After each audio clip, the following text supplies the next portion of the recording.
মৰমৰ ছাত্ৰ ছাত্ৰীসকল, আজি আমি ক্লাছ 3ৰ পেট পৰীক্ষাৰ যিখন প্ৰশ্ন কাকত এই কোশ্চেন পেপাৰখন আজি আমি আলোচনা কৰিম। তোমালোকে ভিডিঅ'টো মন দি শুনিবা। প্ৰথমে কি কৈছে, তলৰ দফাটো পঢ়ি প্ৰশ্ন নম্বৰ 1ৰ পৰা 5লৈ উত্তৰ কৰা। তোমালোকে এইখন ভালদৰে পঢ়িবা। ভিডিঅ'টো তোমালোকে ষ্টপ কৰি এইখন প্ৰথমে পঢ়ি ল'বা। প্ৰথমে 1 নম্বৰ কি কৈছে, তলৰ কোনবিধ ফলক ফলৰ ৰজা বুলি কোৱা হয়? ইয়াৰ উত্তৰ কি হ'ব? আম। তাৰপিছত 2 নম্বৰ, আমৰ কোনটো অংশই কফ উপশম হোৱাত সহায় কৰে? ইয়াৰ উত্তৰ কি হ'ব? শিপা। তাৰপিছত 3 নম্বৰ, আমে কিয় হজম শক্তি বৃদ্ধিত সহায় কৰে? ইয়াৰ উত্তৰ কোনটো হ'ব? ডি নম্বৰটো হ'ব। আম আহজাতীয় ফল বাবে। তাৰপিছত 4 নম্বৰ, তলৰ কোনটো শব্দই কেঁচা শব্দৰ বিপৰীত অৰ্থ বুজাইছে? ইয়াৰ শুদ্ধ উত্তৰ হ'ব কি? পকা। কেঁচাৰ বিপৰীত কি? পকা। তাৰপিছত 5 নম্বৰ, সেইকাৰণে আমি আম খাব লাগে। এই বাক্যটোত থকা তলৰ কোনটো বিশেষ্য পদ? ইয়াৰ শুদ্ধ উত্তৰ কোনটো হ'ব? আম।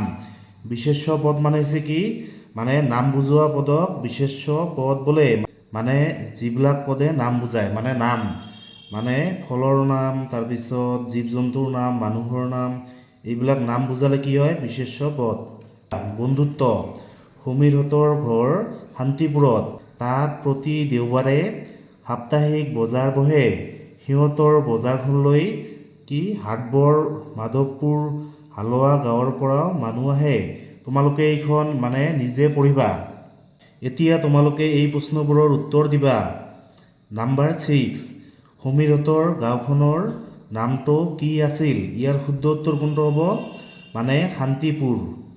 তাৰপিছত 7 নম্বৰ, সমীৰ আৰু ল'ৰাজনৰ বন্ধুত্ব কোন ঠাইত হৈছিল? ইয়াৰ উত্তৰ কোনটো হ'ব? খেলনাৰ দোকানত। Number C. তাৰপিছত নাম্বাৰ 8, দোকানীজনে নিজৰ ভুলটো কেনেকৈ বুজি পালে বুলি ভাবা? ইয়াৰ শুদ্ধ উত্তৰ কোনটো হ'ব? নাম্বাৰ এ। কি ল'ৰাজনৰ প্ৰতি সমীৰৰ মৰম দেখি। তাৰপিছত নাম্বাৰ 9, তলৰ শব্দবোৰৰ পৰা ভাল শব্দটোৰ বিপৰীত শব্দটো লিখা। ভালৰ বিপৰীত কি? ভালৰ বিপৰীত হৈছে বেয়া। তাৰপিছত নাম্বাৰ 10, কি কৈছে, তলৰ বাক্যশাৰীত কোনটো শব্দই বিশেষ্য পদ বুজাইছে? বিশেষ্য পদ যিবিলাক পদে নাম বুজায়, মানুহৰ নাম, ফল মূলৰ নাম, জীৱ জন্তুৰ নাম, বস্তুৰ নাম, এইবিলাক হৈছে কি? বিশেষ্য পদ। সি 2টা বেলুন কিনিলে। বেলুনটো এইটো এটা নাম, গতিকে এইটো কি হ'ব?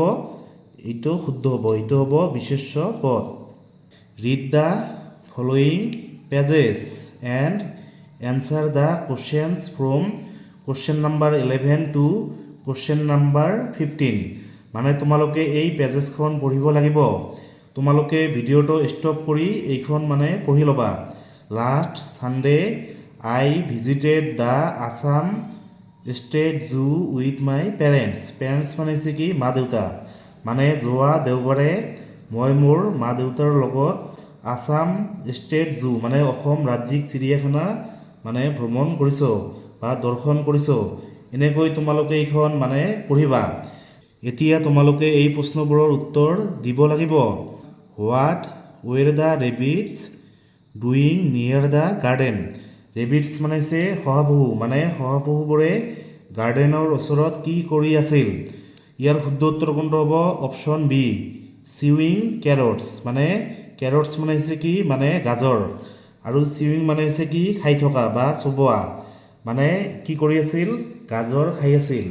তাৰপিছত number 12, why did the writer চে? লিখকে কিয় কৈছে? The জিৰাফছ looked গ্ৰেচফুল। গ্ৰেচফুল হৈছে কি? নম্ৰ শান্ত, এনেকুৱা ধৰণৰ হ'ব গ্ৰেচফুল। ইয়াৰ উত্তৰ কি হ'ব? Because they head long next. Next হৈছে কি? ডিঙি। জিৰাফৰ ডিঙিবোৰ কি? দীঘল। সেইকাৰণে জিৰাফক দেখাত কেনেকুৱা লাগে? গ্ৰেচফুল। তাৰপিছত number 13, which of the following words mean without making any sound মানে কোনো শব্দ নকৰাকৈ। সাউণ্ড মানে হৈছে কি শব্দ। ইয়াৰ মানে কোনটো হ'ব? ইয়াৰ মানে হ'ব চাইলেণ্টলি মানে কোনো শব্দ নকৰাকৈ। তাৰপিছত number 14 which of the following words can be made a new word by adding ful at the end. ইয়াৰ শুদ্ধ উত্তৰ কোনটো হ'ব? ইয়াৰ শুদ্ধ উত্তৰ কোনটো হ'ব? মানে অপশ্যন চি। কালাৰৰ লগত আমি ফুল যোগ কৰিব পাৰি। কালাৰ ফুল মানে বাৰে বৰণীয়া, কিন্তু এইবিলাকৰ লগত আমি ফুল যোগ কৰিব নোৱাৰি। তল ফুল এইটো নহ'ব, শ্ল' ফুল নহ'ব, কিন্তু কালাৰ ফুল মানে কালাৰৰ শেষত আমি ফুল যোগ কৰিব পাৰি। কালাৰফুল মানে হৈছে কি বাৰে বৰণীয়া। তাৰপিছত number 15 which of the following sentence has the correct punctuation মানে পাংচুৱেশ্যন মানে হৈছে কি দাড়ি কমা মানে কোনটো দাড়ি কমা মানে ফুল ষ্টপ এইবোৰ মানে ঠিক কৰি দি আছে। ইয়াৰ শুদ্ধ উত্তৰ কোনটো হ'ব? Number D I so a lion. ইয়াত এটা কি হ'ব? কমা হ'ব। এ জিৰাফ এটা কমা হ'ব। And a zebra in the zoo এইটো শুদ্ধ হ'ব। তাৰপিছত look at the following picture and answer the questions from question number 16 to question number 17 মানে তোমালোকে ছবিখন চাই মানে 16 আৰু 17 এই দুটা প্ৰশ্নৰ উত্তৰ দিব লাগিব। তোমালোকে ছবিখন ভালদৰে চাবা। প্ৰথমে নাম্বাৰ 16 কি কৈছে? কমপ্লিট দ্য ফলোয়িং চেণ্টেন্স মানে এই বাক্যটো সম্পূৰ্ণ কৰা। দ্য গাৰ্ল ইজ কি হ'ব? ফ্লাইং এ কাইট মানে ছোৱালীজনীয়ে এখন মানে চিলা উৰুৱাই আছে। তাৰপিছত number 17 the children in the picture R কি হ'ব? হেপী মানে ছবিখনত যিবিলাক মানে চিলড্ৰেন আছে ল'ৰা ছোৱালী আছে সেইবোৰ কি? হেপী মানে সুখী। তাৰপিছত number 18 which of the following pairs of words শ্ব'জ the correct present and past tense. ইয়াত তোমালোকক মানে টেন্সৰ কথা কৈছে। এইটো হৈছে বিকাম। বিকাম মানে হৈছে কি? মানে হোৱা। আৰু এইটো হৈছে কি? বিকেম মানে হৈছিল। এইটো হৈছে প্ৰেজেণ্ট টেন্স মানে বৰ্তমান কাল, আৰু এইটো হৈছে পাষ্ট টেন্স মানে অতীতকাল। Become became. তাৰপিছত number 19 which of the following begins with the same sound as chair মানে চেয়াৰৰ নিচিনাকৈ মানে কোনটো শব্দ ইয়াত আৰম্ভ হৈছে? কি হ'ব? চেয়াৰ কি হ'ব? চিট। তাৰপিছত number 20 which of the following words rhymes with the word game মানে গেম শব্দৰ ৰাইমিং ৱৰ্ডছ কোনটো? কি হ'ব? Fame game fame. তাৰপিছত নাম্বাৰ 21 কি কৈছে? এই দুটা যোগ কৰিলে যোগফল কিমান হ'ব? মানে এইটো হ'ব। তোমালোকে এই দুটা যোগ কৰিবা। তাৰপিছত নাম্বাৰ 22 তলৰ যোগফলত শতকৰ স্থানত অংকটো কিমান? তোমালোকে যোগ কৰি চাবা। ইয়াত কি হ'ব? ইয়াত হ'ব 8। তাৰপিছত নাম্বাৰ 23 ইয়াৰ পৰা এইটো বিয়োগ কৰিলে কি হ'ব? 100 100 হ'ব। তাৰপিছত নাম্বাৰ 24 বাগিচা এখনত 110টা ফুলৰ পুলি আছে। বাগিচাখনত আৰু কিমানটা ফুলৰ পুলি ৰুলে মুঠ পুলিৰ সংখ্যা 130টা হ'বগৈ? ইয়াৰ শুদ্ধ উত্তৰ কি হ'ব? 20। তাৰপিছত নাম্বাৰ 25 তলৰ বিয়োগ অংকটোৰ শুদ্ধ উত্তৰ কোনটো? তোমালোকে বিয়োগ কৰি চাবা। ইয়াৰ উত্তৰ কি হ'ব? অপশ্যন বি এইটো হ'ব। তলৰ তালিকাখনত তৃতীয় শ্ৰেণীৰ শিক্ষাৰ্থীয়ে ভালপোৱা ফলৰ সংখ্যা দিয়া হ'ল। এইবিলাক হৈছে আপেল। কেইজনে ভাল পায়? 1 2 3 4 মানে 4জন মানে ছাত্ৰই আপেল ভাল পায়। এতিয়া তোমালোকক প্ৰশ্ন কৰিছে কোনবিধ ফল শিক্ষাৰ্থীয়ে আটাইতকৈ কম ভাল পায়? ইয়াৰ শুদ্ধ উত্তৰ কি হ'ব? কল। তাৰপিছত নাম্বাৰ 27 তলৰ পূৰণফলত কোনটো গৌণ? ইয়াৰ শুদ্ধ উত্তৰ কি হ'ব? Option A 6। তাৰপিছত নাম্বাৰ 28 যদি এটা কলমৰ দাম 10 টকা তেন্তে 7টা কলমৰ দাম কিমান? ইয়াৰ শুদ্ধ উত্তৰ হ'ব অপশ্যন ডি কি 70 টকা। তাৰপিছত অপশ্যন 70 টকা। তাৰপিছত 29 তলৰ হৰণত কোনটো ভাজ্য কোনটো? এই দটো হৈছে কি ভাজ্য, এইটো হৈছে ভাগফল আৰু এইটো হৈছে কি ভাজক। তাৰপিছত নাম্বাৰ 30 6 মিটাৰ দীঘল কাপোৰৰ এখন 2 মিটাৰকৈ কাটিলে কিমানটা টুকুৰা পাম? ইয়াৰ শুদ্ধ উত্তৰ কি হ'ব? অপশ্যন চি, মানে 3টা টুকুৰা পাম। তাৰপিছত 31 ভাৰতৰ ৰাষ্ট্ৰীয় সংগীতটো কিমান সময়ৰ ভিতৰত পৰিৱেশন কৰিব লাগে? ভাৰতৰ ৰাষ্ট্ৰীয় সংগীত কোনটো? জন গণ মন, মানে 52 মানে 52 ছেকেণ্ডৰ ভিতৰত মানে সম্পূৰ্ণ কৰিব লাগে।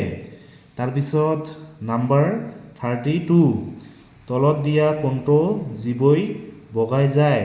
ইয়াৰ শুদ্ধ উত্তৰ কি হ'ব? জেঠী মানে কি বগাই যায়।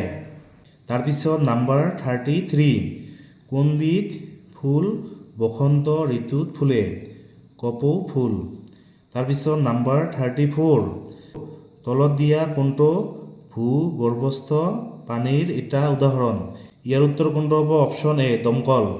ভূগৰ্ভস্থ মানে হৈছে কি মাটিৰ তলৰ পানী। তাৰপিছত নাম্বাৰ 35 মাছে পানীত কিহেৰে সাঁতোৰে? ইয়াৰ শুদ্ধ উত্তৰ কি হ'ব? অপশ্যন বি মানে ফানৰ সহায়ত।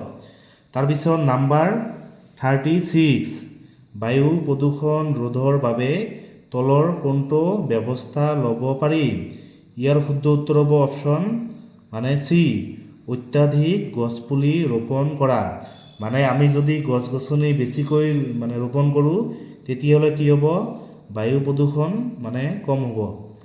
তাৰপিছত নাম্বাৰ 37 মাটিৰ চপৰাৰ ভিতৰত বায়ু থকাটো কেনেকৈ গম পোৱা যায়? ইয়াৰ শুদ্ধ উত্তৰ হ'ব অপশ্যন ডি চপৰাটো পানীত দিলে বুৰবুৰণিৰ আকাৰত বায়ু ওলাই আহিব।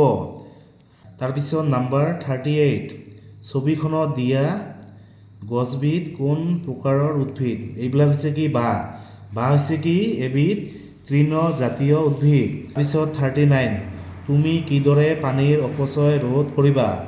ইয়াৰ শুদ্ধ অপশ্যন কোনটো হ'ব? নাম্বাৰ অপশ্যন এ পানী গৈ থকা টেপ তৎক্ষণাত মেৰামতি কৰি। তাৰপিছত নাম্বাৰ 40 তলৰ কেইখনমান মানে খাদ্যবস্তুৰ চিত্ৰ দেখুওৱা হৈছে। এইবোৰৰ ভিতৰত কোনবোৰ খাদ্য উদ্ভিদৰ পৰা পোৱা যায় চিনাক্ত কৰা। ইয়াৰ শুদ্ধ উত্তৰ কোনটো হ'ব? অপশ্যন বি মানে নাম্বাৰ 2 আৰু নাম্বাৰ 4 মানে এই দুবিধ খাদ্য আমি উদ্ভিদৰ পৰা পাওঁ।